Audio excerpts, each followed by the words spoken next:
Le Seigneur soit avec vous.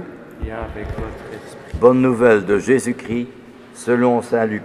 Gloire à toi, Seigneur. En ce temps-là, Jésus disait à ses disciples une parabole sur la nécessité pour eux de toujours prier sans se décourager. Il y avait dans une ville, dit Jésus, un juge qui ne craignait pas Dieu et ne respectait pas les hommes. Dans cette même ville, il y avait une veuve qui venait lui demander « Rends-moi justice contre mon adversaire ». Longtemps, il refusa. Puis il se dit « Même si je ne crains pas Dieu et ne respecte personne, comme cette veuve commence à m'ennuyer, je vais lui rendre justice pour qu'il ne vienne pas sans cesse m'assommer. » Le Seigneur ajouta « Écoutez bien ce que dit ce juge dépourvu de justice. Et Dieu ne ferait-il pas justice à ses élus qui crient vers lui jour et nuit? Les fait-il attendre? Je vous le déclare, bien vite, il leur fera justice. Cependant, le Fils de l'homme, quand il viendra, trouvera-t-il la foi sur la terre? Acclamons la parole de Dieu. Louange à toi, Seigneur Jésus. Jésus nous raconte cette parabole sur la nécessité de toujours prier sans se décourager. Il termine sa parabole par ces paroles. Cependant, le Fils de l'homme, quand il viendra, trouvera-t-il la foi sur la terre?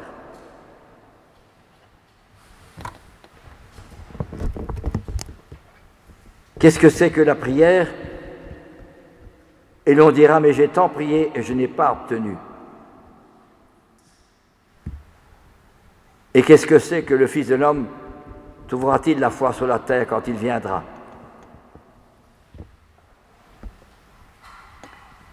Il y a quelques années déjà, à l'abbaye de Rochefort, il y avait un moine, le frère Gérard.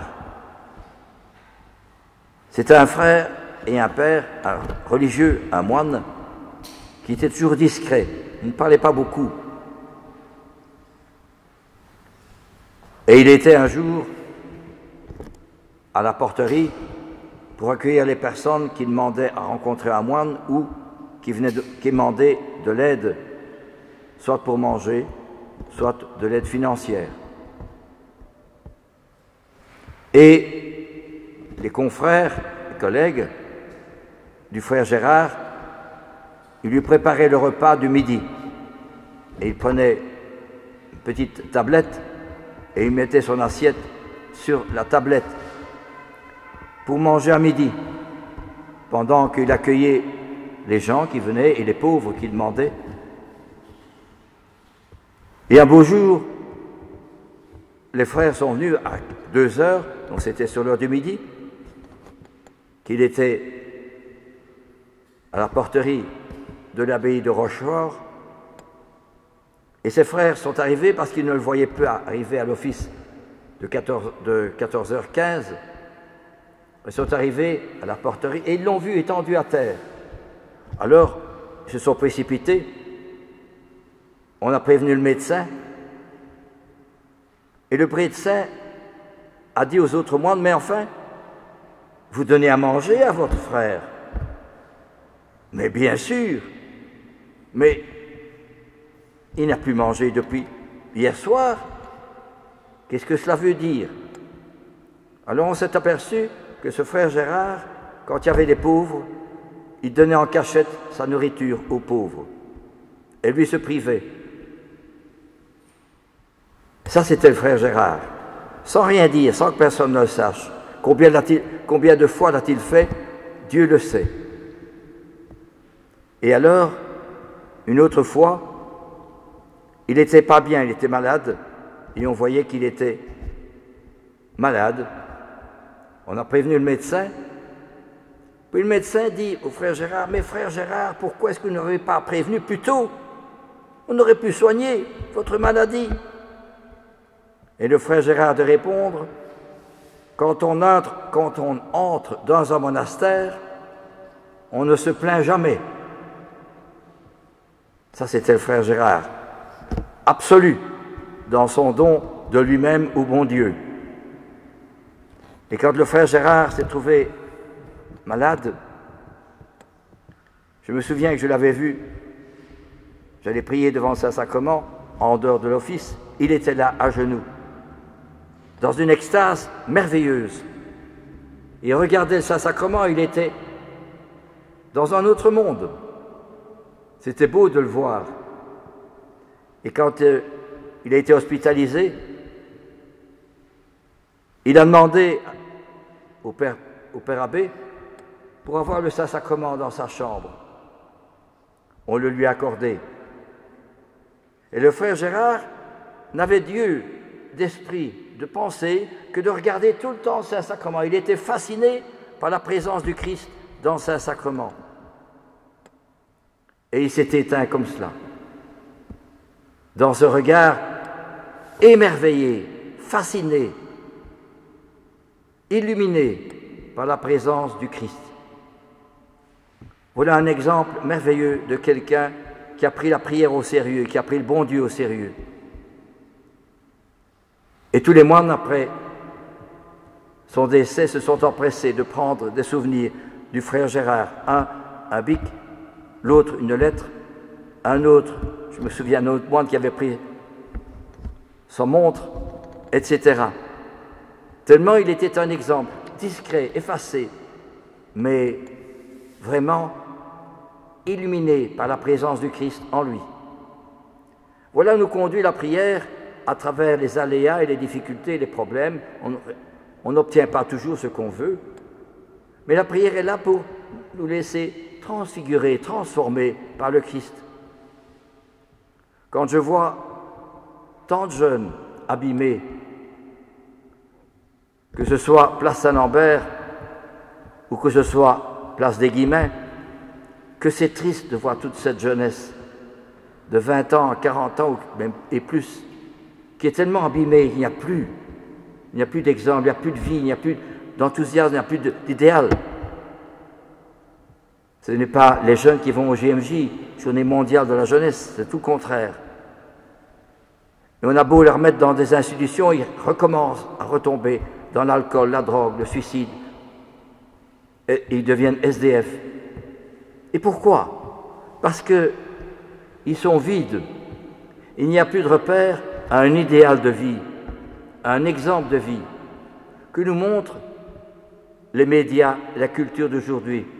On ne nous donne plus des exemples comme Mère Teresa, ou comme Sœur Emmanuelle, ou comme le Père Kolb qui prend la place d'un autre pour mourir de faim et de soif. On ne donne plus ces exemples-là. Alors, ces jeunes ne trouvent plus d'idéal, ni d'exemple de vie, mais tombent dans le vide. Il n'y a plus rien. Comme disait l'un d'entre eux, je viens vous trouver parce que je ne sais pas pourquoi je vis. Quel est le but de ma vie? Je ne comprends rien. Et j'en ai marre. Il était vraiment abîmé. Eh bien, c'est cela que notre Seigneur vient nous dire, la nécessité de toujours prier sans se décourager. Seule la prière peut nous permettre de retrouver le soleil dans nos vies. Parce que sinon, ce n'est pas la guerre en Ukraine, ni tous les événements actuels, le sport, la voiture, les vacances, qui font que je retrouve un sens à ma vie, un but à ma vie, une vérité dans ma vie. Seuls ceux qui ont prié, qui ont rencontré Dieu, ce sont ceux-là qui me permettent de redécouvrir un sens à ce que je vis. Et c'est ce que dit la seconde lecture de Saint Paul. L'Écriture est utile pour enseigner et dénoncer le mal, redresser, éduquer dans la justice. Et toi, je t'en conjure, au nom de Jésus-Christ, proclame ma parole, à temps et à contre-temps, dénonce le mal, fais des reproches, encourage, avec patience et souci d'instruire. C'est l'éducation que les parents doivent donner à leurs enfants. Mais aujourd'hui, combien de ménages cassent? Combien y a-t-il de violences conjugales? Eh bien, justement, c'est le signe de ce qu'on a perdu, l'intériorité, un idéal de foi, un idéal d'amour, un idéal de générosité, un idéal de don de soi, de générosité. Voilà la véritable foi, la véritable prière. Et lorsque nous communions à la table eucharistique, le Christ qui a dit « Je suis le pain de la vie », celui qui me reçoit la vie. Je suis venu pour qu'ils aient la vie et qu'ils l'aient en abondance.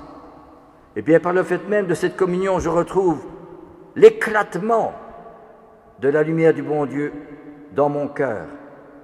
Et je suis comme le frère Gérard, complètement émerveillé, transfiguré par cette présence. Et c'est précisément parce qu'il n'y a plus assez de chrétiens qui font cette expérience, qu'il y a tant de ménages qui cassent, tant de bagarres, tant de violence, tant de laisser-aller, tant de drogue, de suicides. Et bien justement, quel homme notre société nous donne-t-elle? Quel homme est-ce que je suis? Quel homme est-ce que le Christ attend de moi? Quelle femme est-ce que le Christ attend de moi? Vous êtes le sel de la terre, vous êtes la lumière du monde. À chacun et chacune d'entre nous est laissée cette question qu'est-ce que je fais pour être le sel de la terre? Qu'est-ce que je fais pour être la lumière du monde? Et c'est la première lecture qu'on dit quand les Amalécites faisaient la guerre contre Israël. Eh bien, il y avait un exemple de Moïse qui tenait la main levée. Quand Moïse tenait la main levée, Israël était le plus fort. Mais quand il a laissé retomber, Amalek, l'ennemi, était le plus fort. Ça veut dire, c'est un bel exemple pour nous montrer seule la prière, la foi dans la prière, le courage, l'énergie, peut nous donner un sens à notre vie et puis nous permettre de trouver une force, une puissance pour aller contrer le mal, l'indifférence, surtout l'indifférence, on s'en fout, hein. L'indifférence, l'égoïsme, le profit, l'arnaque, le mensonge, l'orgueil. Eh bien, c'est cela qui nous est demandé aujourd'hui, de redécouvrir le sens de la prière. Seule la prière peut nous permettre de retrouver l'enthousiasme et la foi qui nous manquent si souvent.